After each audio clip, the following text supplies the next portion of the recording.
បងប្អូនដែលចង់ទិញដីនៅខេត្តមានជ័យកុំទាន់មកដឹងពីតម្លៃទីផ្សារថ្មីបំផុតសម្រាប់ឈុតមីទី1ឆ្នាំ2026នេះសិនប្រយ័ត្នទិញខុសតម្លៃខាតលុយអស់រាប់ពាន់ដុល្លារណា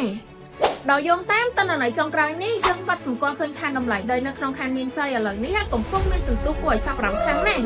ចំពោះបងប្អូនដែលកំពុងតែដើររកដីធំថ្លៃអាចមើលនៅសង្កាត់ស្ទឹងមានជ័យនិងបឹងកំពូលបានសម្រាប់ដីផ្លូវតូចតម្លៃចាប់ផ្ដើមត្រឹមតែ$540ប៉ុណ្ណោះក្នុង1ម៉ែត្រការ៉េប៉ុន្តែបើនិយាយពីដីជាប់ផ្លូវធំវិញសង្កាត់បឹងកំពូលគឺឈរនៅលេខរៀងខ្ពស់ជាងគេដែលតម្លៃអាចឡើងដល់$4350ណោះចំណែកឯអ្នកចង់បានតំបន់ចាក់អង្រែលើនិងចាក់អង្រែក្រោមតម្លៃដីផ្លូវធំរត់ចន្លោះពី$1350ទៅ$4000ឯផ្លូវតូចវិញរត់ចន្លោះពី$920ទៅ$1650ក្នុង1ម៉ែត្រការ៉េបើមានលុយក្នុងដៃតើសង្កាត់មួយណាដែលអ្នកទាំងអស់គ្នាចង់វិនិយោគមុនគេកុំភ្លេច comment ប្រាប់ផងណាហើយកុំភ្លេច share វីដេអូនេះទៅកាន់អ្នកដែលកំពុងតែស្វែងរកទិញដីនៅក្នុងតំបន់ទាំងនោះជួបគ្នានៅវីដេអូក្រោយទៀតបាយបាយ